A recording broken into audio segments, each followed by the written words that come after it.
Today we got a story of a woman who expects her ex to step up and be the dad to her baby because her new man, aka the baby daddy, took off. Yeah, what's new?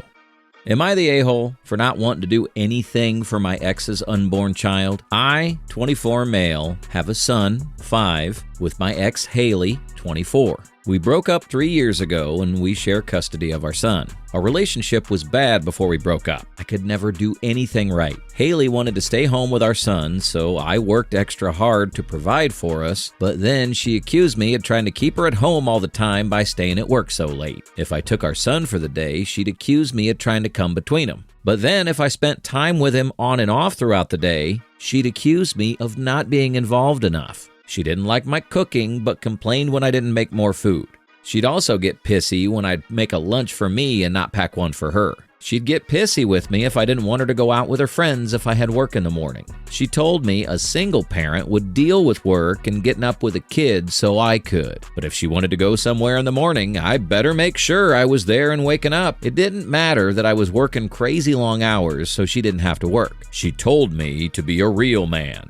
She also hated that I wouldn't spend time with her family, but she always made shit up to them so they hated me. Like I could be feeding our son or playing with him, and I was such an asshole for taking the baby from his mom, according to the family. Or because I was playing with our son, I was a lazy bum who never worked and wanted their poor daughter or sister to work. I broke up with her because it wasn't healthy and it only got worse. Her family told me they were glad she was finally done with a piece of shit like me and she could do so much better. A few months after we broke up, she started dating this other guy. Then she wanted me out of our son's life and she tried to file for sole custody, stating I didn't deserve to be a dad and I wasn't a good one. Her family all said I had poor character and would not be a good influence on my son. The judge told him she should have chosen a different father then, and our son had the right to a relationship with me. 50-50 was maintained. My ex had her boyfriend threaten me twice, and I reported him to the cops both times, which got him a pretty strong warning. The second time, I recorded him at my door. They broke up 7 months ago because my ex is pregnant and he doesn't want a kid. For the past month, she's been asking me to take her son on as my own. She sent me scan photos. She sent me a photo of our son in a Big Brother to-be shirt. She sent baby photos of our son saying her son would be a mini version of him and how he deserves a dad like our son has. She told me it would be cruel to have one with a dad and the other rejected by his, especially when it's the baby being rejected. I told her I wasn't going to raise her son and tie myself to her more. I told her she needs to find someone who will be good for both of the boys and focus on that, or just be a good mom and trust her son will be fine without a dad. Her family tried to convince me, but whenever I see them and they try this, I ignore them and walk on without acknowledging them.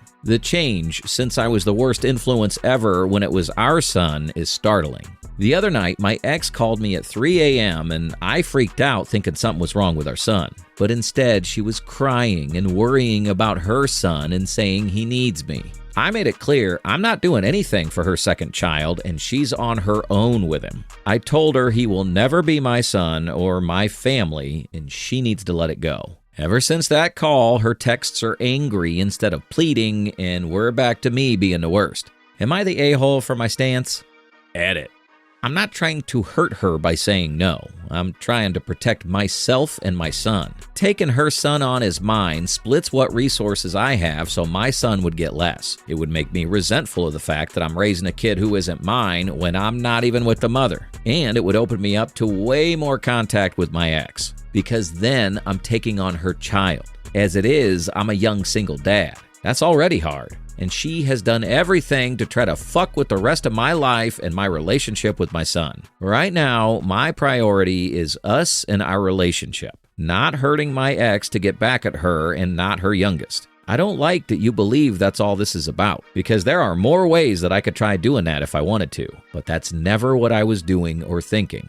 Not the asshole at all. You're responsible for the child you share with Haley, not for her new baby. It's awful that the other dad bailed, but you can't be drafted into parenthood to keep things even because of others' mistakes. She and her family spent years tearing you down. Now that it benefits them, they've flipped the script. That's manipulative and disgusting behavior. Do not engage with them whatsoever.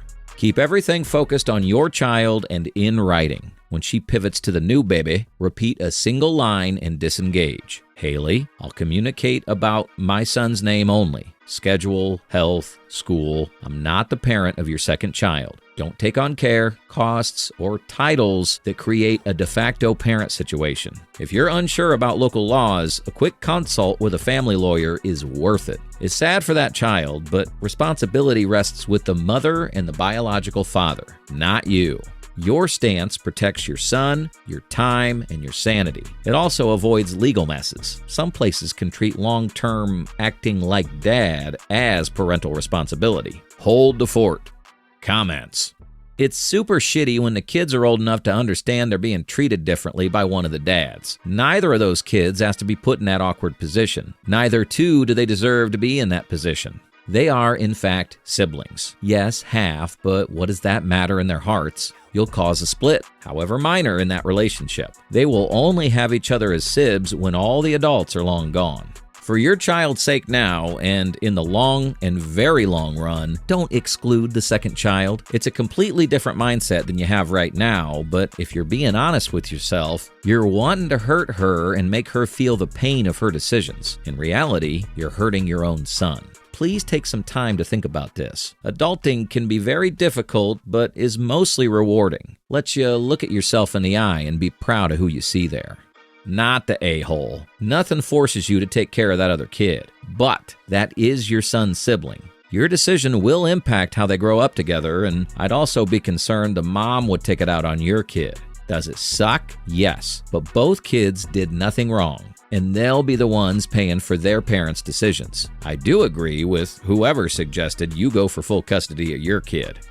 Dude, thank heavens. You're out of that situation that's effed up. She and her family are batshit crazy. I agreed with someone's comment about if you can apply for sole custody of your son. Please keep receipts of all the messages she sent, and hopefully you're recording all the calls and the interactions of her family bothering you. Good old karma has a way of dealing with people. The man that wasn't good enough for her, nor was a good father, she's now begging to be a father to her unborn child because that kid's father doesn't want a baby. Sorry to laugh, but it's hella funny when you look at the scenario. If you get full custody, please ask the judge for a restraining order against her and her family. When your child's okay enough, sit him down and explain the situation without sounding like you're turning him against his mom, and let him choose if he wants a relationship with her. I do hope everything turns out okay for you.